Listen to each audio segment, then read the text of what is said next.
सूरज, पृथ्वी और चांद, इनके वजह से होने वाली अलग अलग प्राकृतिक घटनाओं का अभ्यास हम मॉडल की मदद से करेंगे। इसके लिए हमने इस्तेमाल किए हैं अलग अलग आकार के गेंद, कुछ मोती और बहुत सारे गियर्स। चलो शुरू करते हैं पृथ्वी से। ऐसा मानो कि हम आकाश से नीचे की तरफ पृथ्वी, सूरज और चांद को देख रहे हैं।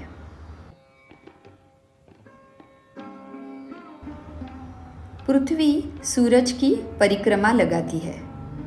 पृथ्वी का ये गोल घूमना उल्टी दिशा से यानी घड़ी की विपरीत दिशा में होता है, एंटी क्लॉकवाइज।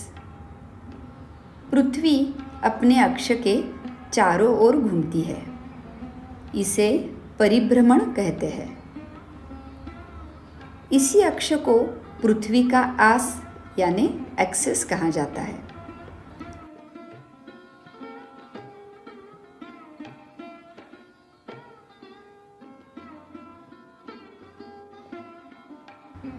पृथ्वी का ये आस यानी एक्सिस थोड़ा टेढ़ा है।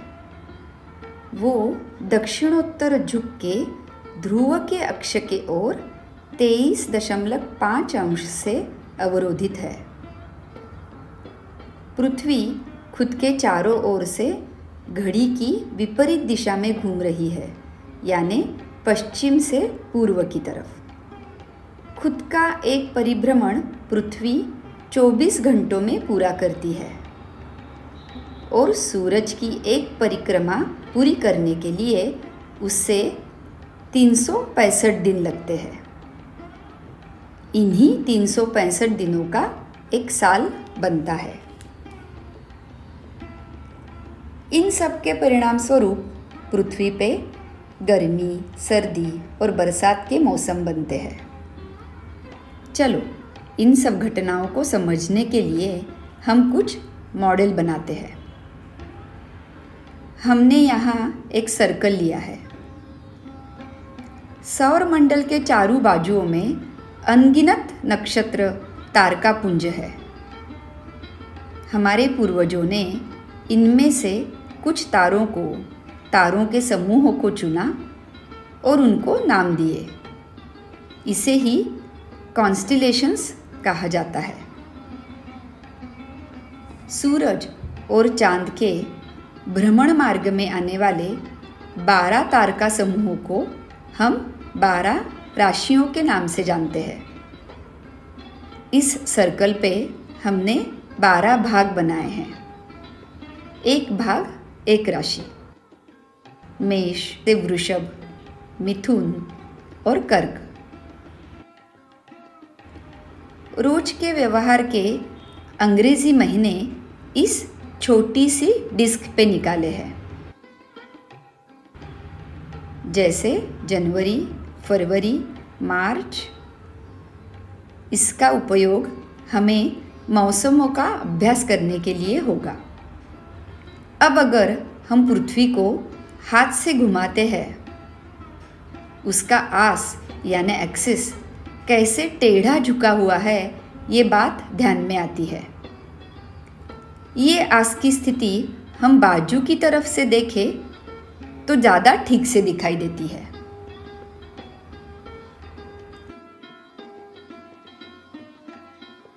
शुरू करते हैं 21 जून से। ये है भूमध्य रेखा यानी इक्वेटर। पृथ्वी को 2 भागों में बांटने वाली काल्पनिक रेखा। ऊपरी भाग उत्तरी गोलार्ध, नॉर्दर्न हेमिस्फीयर, और नीचे का भाग दक्षिण गोलार्ध, साउदर्न हेमिस्फीयर।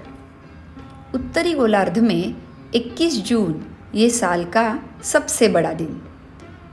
इस दिन पृथ्वी का उत्तर ध्रुव, नॉर्थ पोल, सूरज की ओर सबसे ज़्यादा कोण में झुका होता है।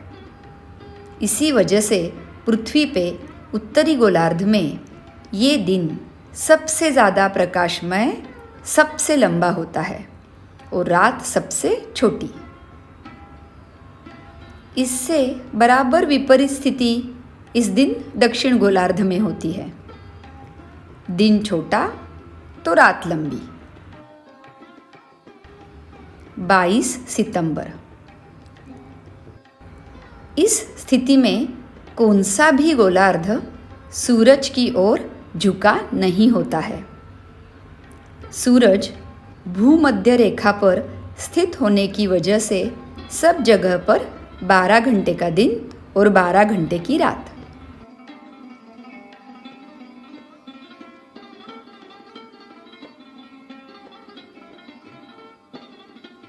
इस तारीख को पृथ्वी का उत्तरी ध्रुव नॉर्थ पोल सूरज के विपरीत दिशा को झुका होता है और उस वजह से उत्तरी गोलार्ध में रात लंबी और दिन छोटा हो जाता है। इसी समय पर दक्षिण गोलार्ध में सबसे बड़ा दिन और सबसे छोटी रात होती है। इस स्थिति में कौन सा भी गोलार्ध सूरज की ओर झुका नहीं होता है। सूरज भूमध्य रेखा पर स्थित होने की वजह से सब जगह पर 12 घंटे का दिन और 12 घंटे की रात।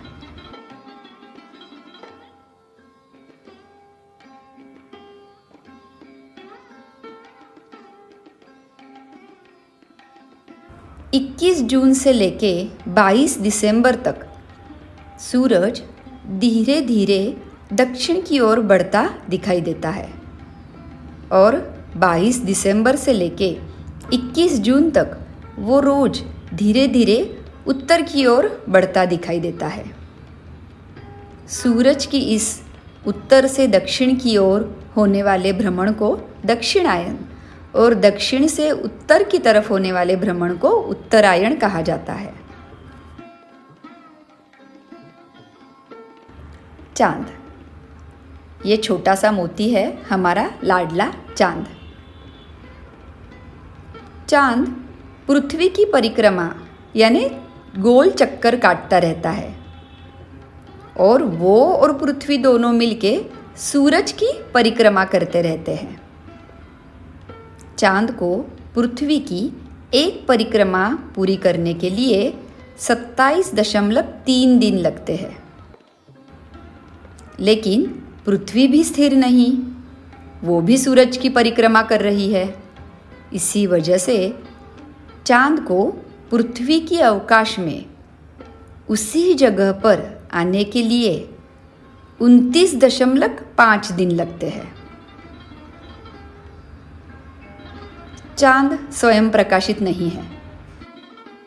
चांद के जिस भाग पर सूरज का प्रकाश पड़ता है वो प्रकाश परावर्तित होकर हमें चांद का उतना ही भाग दिखाई देता है।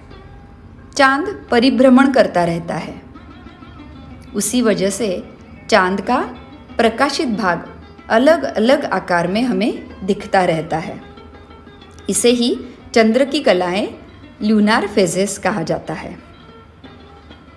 सूरज और चांद की स्थिति एक दूजे के विरुद्ध दिशा में होती है और पृथ्वी उन दोनों के बीच में आ जाती है।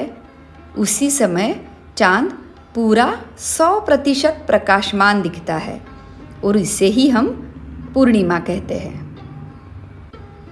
अमावस के दिन चांद का प्रकाशित भाग पृथ्वी की विरुद्ध दिशा में होता है और अंधियारा भाग पृथ्वी की ओर। इस स्थिति में सूरज और पृथ्वी के बीच में चांद होता है और वह पूरी तरह अंधेरे में होता है। और एक विशेष प्राकृतिक घटना है ग्रहण। अमावस की स्थिति में सूरज, चांद, पृथ्वी ये तीनों भी सरल रेखा में होते हैं। ये तीनों भी अगर समतल में आ गए तो चांद की छाया जहाँ पृथ्वी पे गिरती है उस छायांकित प्रदेश से सूर्य ग्रहण दिखाई देता है। और इसी प्रकार जब सूरज, पृथ्वी, चांद एक समान समतल में और एक रेखा में आते हैं तो पृथ्वी की छाया चांद पे गिर के चंद्र ग्रहण दिखाई देता है। तो क्या हर एक अमावस और हर एक पूर्णिमा को ग्रहण दिखाई पड़ते हैं? तो नहीं, ऐसा बिल्कुल नहीं होता, क्योंकि चांद की कक्षा ये पृथ्वी की कक्षा से लगभग 5 अंश का कोण करती है।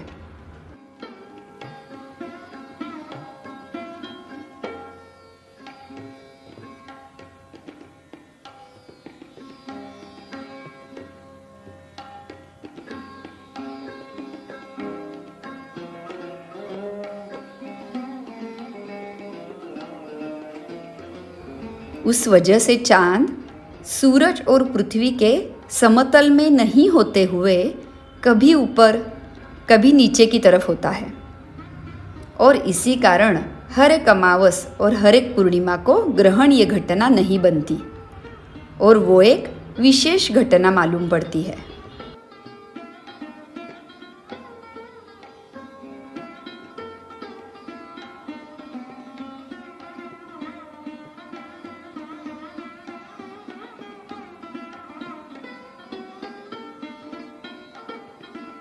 चांद की बदलती कलाएं देखने के लिए हमने यहाँ एक डिस्क ली है। एक अमावस से लेकर अगली अमावस तक जितने दिन लगते हैं उसका कालमापन हिंदू काल गणना अनुसार महीनों में किया जाता है। इससे चांद्रमास ऐसा कहा जाता है। अमावस के बाद चांद पूरब दिशा की तरफ बढ़ता दिखाई देता है और चांद का ज़्यादा से ज़्यादा प्रकाशित भाग हमें दिखाई देने लगता है। इसे ही हम शुक्ल पक्ष का चांद ऐसे संबोधित करते हैं।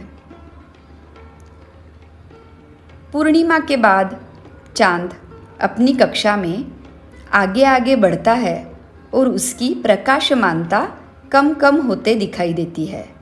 इसे कृष्ण पक्ष का चांद कहा जाता है। चांद को खुद के चारों ओर घूमने के लिए लगने वाला समय और उसे पृथ्वी की परिक्रमा करने के लिए लगने वाला समय समान होने की वजह से चांद की हर बार एक ही बाजू पृथ्वी की ओर आती है। यहाँ इस बाजू को हमने एक लाल रेखा खींची है। चांद ने पृथ्वी की एक परिक्रमा पूर्ण करने पर भी इस रेखा ने अपनी जगह नहीं बदली। मकर संक्रांति के दिन सूरज धनु राशि से निकलकर मकर राशि में प्रवेश करता है। इसका अर्थ क्या हुआ? सच में देखा तो सूरज निश्चल है, पृथ्वी घूम रही है। उस वजह से सूरज घूम रहा है ऐसे प्रतीत होता है। इस आकाश मंडल में दूर पर रहने वाले अनेक तारका समूह भी निश्चल है। इनके संदर्भ से ही हम सूरज की स्थिति को प्रमाणित करते हैं। इंग्लिश कालगणना के अनुसार मकर संक्रांति 14 जनवरी को ही आती है, पर हर कुछ सालों के बाद ये इंग्लिश तारीख एक एक दिन आगे जाती नजर आएगी।